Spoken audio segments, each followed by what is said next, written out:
Hello, welcome to my LifePage. My name is Dev Lahiri and I'm going to talk to you today about school headships. But before I do that, I'd just like to give you a little run-up to my life and how I got there. I was educated at St. Xavier's School in Jaipur, and then went on to do my degree, 2 degrees, my Bachelors and my Masters from St. Stephen's College in Delhi. I was very fortunate to receive a Rhodes Scholarship to then attend the University of Oxford, where I did a postgraduate program in the social sciences. To begin with, I think you can't really plan on being a head of school.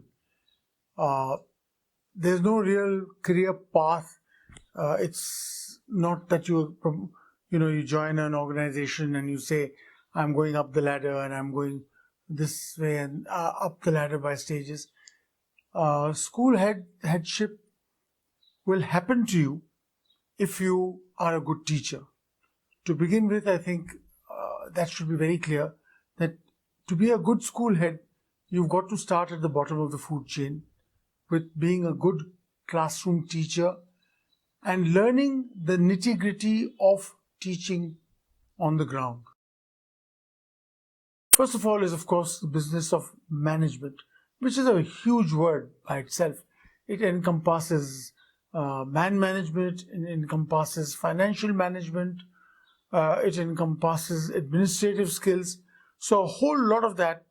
You must remember, as a school head, it's a very unique position. Unlike in a company where jobs are specialized, you have a personnel manager or an HR manager, you have a finance manager, you have a marketing manager, you have a sales manager.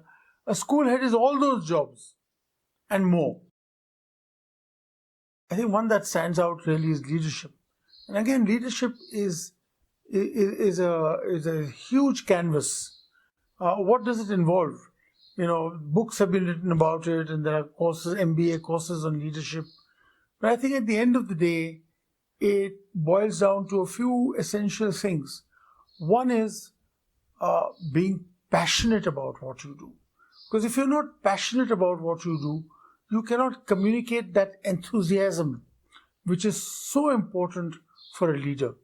A good leader communicates a sense of passion. Only then can he or she enlist others into the cause.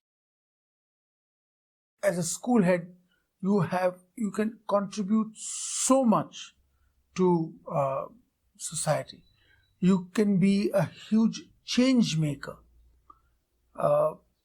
completely change the way people think, instill the right values, teach them concern, empathy, etc. Just the other day, I had a telephone call from an old student who said that he was aware of the fact that his ex-teachers, many of them didn't have medical insurance.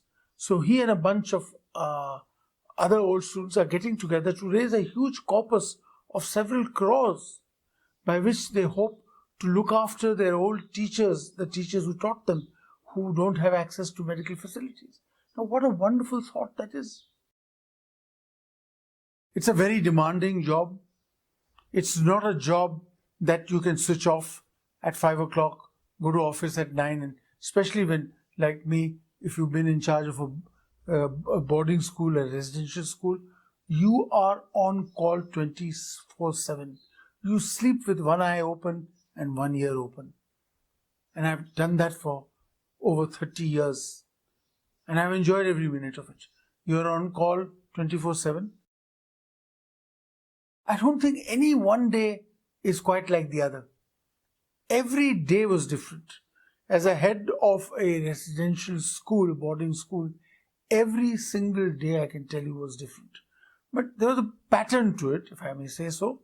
Well, we started off very early in the morning because I was up. If I expected the students to be out for physical exercise in the morning at 6 o'clock, I had to be there myself because I firmly believe that one should lead by example. So all my years, over 20 years as head of school, I was always there with the kids, either running with them or later riding with them or whatever.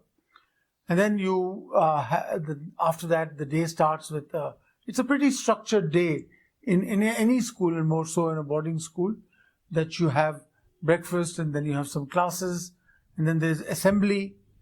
And then as a head of school, if you are taking the odd class, you've got to be there for that on time, do your homework, do your corrections, etc.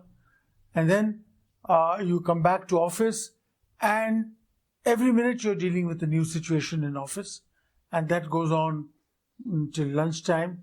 And very often you have to go out during the day to meet various people who are important for the life of the school, the local administration, the local district magistrate might want you for a meeting, or whatever. So many things can happen that you are required to be outside the school for. You come back. Invariably, I used to have lunch with the students, and then after lunch, the students would have a little break, but there's no break for the head. You head straight back to office to catch up on all your paperwork, and so on and so forth. Then in the evening, there was the games time, and I for one would make it a point to be on the games field when the students were playing games. In my case, I was very keen on sport, so I used to play with the students for an hour or so. And then they would knock off and go back to their dormitories, where they would have their bath and so on and so forth. And that was the time when I would try and spend some time with my own family, for who I would not have seen for the entire day perhaps. And I would try and spend some quality time with my own kids who were growing up in that school, and I would spend some quality time with them before they hit the sack.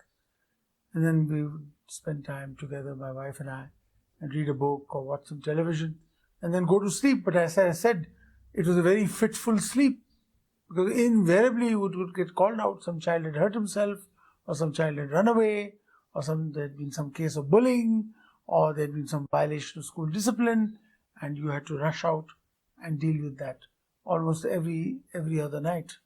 So it was a pretty jam-packed day. I hope that I've been able to answer some of your questions that you may have in your mind about what makes this job. I would like to thank you for being so patient. But just remember one thing, it is possibly the best job in the world.